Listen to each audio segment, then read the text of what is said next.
Danone's survival playbook wasn't rewritten in a lab. It was rewritten in a margin gap that should not exist. In 2020, Danone's specialised nutrition business ran at about 24.5% recurring operating margin. Its essential dairy and plant-based division sat near 10.2%. Same company, two different economic realities. That gap is why survival became a boardroom word. Because scale doesn't fail loudly, it fails in the return line. In the early 2010s, Danone didn't look fragile from the outside. The refrigerator aisle still looked like it belonged to brands. The product still moved. And that's what made the risk hard to see, because the pressure wasn't a consumer revolt. It was a permissions problem. Pricing permission, shelf permission, investment permission. By 2013, in Europe, management described sales trends moving from roughly -5% early in the year to almost stable by year-end. But fresh dairy in Europe still remained negative. You can picture the meeting. The brand still has presence, yet the economics are slipping under it. So the response wasn't inspirational, it was operational. A savings plan of about 200 million euros, restructuring costs around 300 million euros, and the near-term margin lift in the second half described as roughly 30 million euros. That isn't a victory lap, that's a company buying time. Here's the unforgiving part of dairy economics. The category sounds premium, protein, wellness, better for you. But the business underneath behaves like a cost stack balanced on retailer tolerance. Milk inputs move. Cold chain logistics don't negotiate. And when the retailer controls the shelf controls the brand. A tiny decision becomes a structural shift. A 4-pack yogurt that used to command a premium sits next to a private label version that's close enough. Same shelf, same promotion week. One gets the end cap, the other gets the discount. Your margin doesn't die from one bad week, it dies from the new baseline. So the strategic question stops being, how do we sell more? And becomes, where does this company still earn? This is where Danone rewrote the playbook by treating the company as a portfolio, not a category. A portfolio is a shock absorber, until it isn't. And by the mid-2010s, Danone needed a different kind of absorber, not louder marketing, different economics. In 2016, Danone agreed to acquire WhiteWave, a US platform built around faster-growing premium subcategories, plant-based beverages and organic dairy. The headline number mattered, about $12.5 billion in enterprise value, because it signaled intent. This wasn't a trend buy, it was a repositioning move.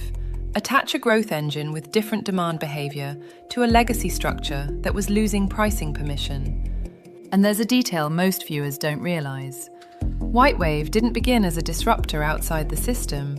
It was built inside the system, inside a US dairy company, as the premium escape hatch. The part designed to grow while conventional milk fought over volume. Danone wasn't just buying brands. It was buying the idea that dairy could be redefined into something consumers pay more for and repeat. Then the interruption came from a place that doesn't care about storytelling. Council, clearance, regulators. US antitrust authorities required Danone to divest Stonyfield as a condition for the WhiteWave deal to proceed. Danone completed the acquisition in April 2017, with WhiteWave shareholders receiving $56.25 per share in cash. And months later, Stonyfield was sold for about $875 million. Danone expanded into plant-based scale, while unwinding a prized organic asset to get the deal through. That isn't contradiction. That's portfolio math under pressure. Because M&A at this level isn't only buying growth, it's buying a different risk profile, sometimes at the cost of giving something up. And this is where the margin gap from the opening stops being trivia. If essential dairy is habit and shelf economics, specialised nutrition is trust and standard economics. A hospital system doesn't negotiate like a supermarket. A procurement team doesn't accept close enough. The compliance bar becomes part of the product. Now picture the human moment that makes that real.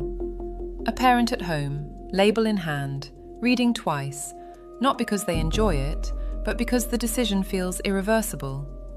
That pause prices differently.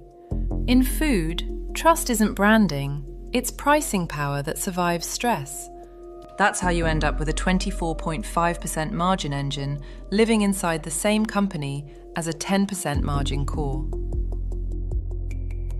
Then, 2020 stress-tested the architecture. Danone's Waters division saw like-for-like sales drop about 16.8%, and its recurring operating margin fell to roughly 7.0%. You can visualize why. The pallets still exist.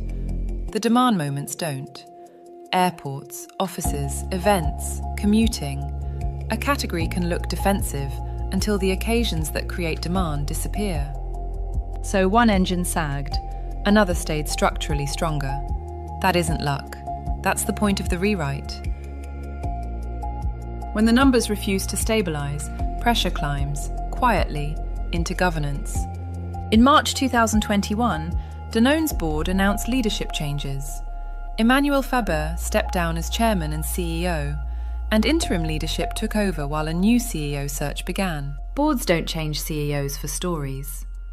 They change them for trajectories. And the reset was later put into corporate language. In 2022, Renew Danone acknowledged historic underperformance versus its markets, pointing to lack of focus on the core portfolio, subscale innovation, inconsistent execution, and low investment. That's not marketing. That's diagnosis. Danone increasingly presents itself as three engines: essential dairy and plant-based, specialized nutrition, and waters, with more recent framing around a 46-33-21 mix. Three profit behaviors, three shock profiles, one survival architecture. But the playbook comes with a tension Danone can't outsource. The more a company leans into health platform economics, science, standards, trust, the more its execution has to meet a higher bar.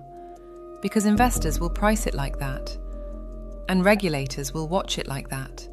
So the question the numbers leave hanging isn't about yogurt, it's about the future of mass grocery economics. If the margins that stabilize legacy food companies increasingly come from regulated, trust-heavy categories, what happens to the core aisle when the next shock hits, and there's less room left to absorb it? Because survival in modern food is no longer about being everywhere. It's about being built to endure volatility. And once you recognize that, the quiet rewrites become easier to spot.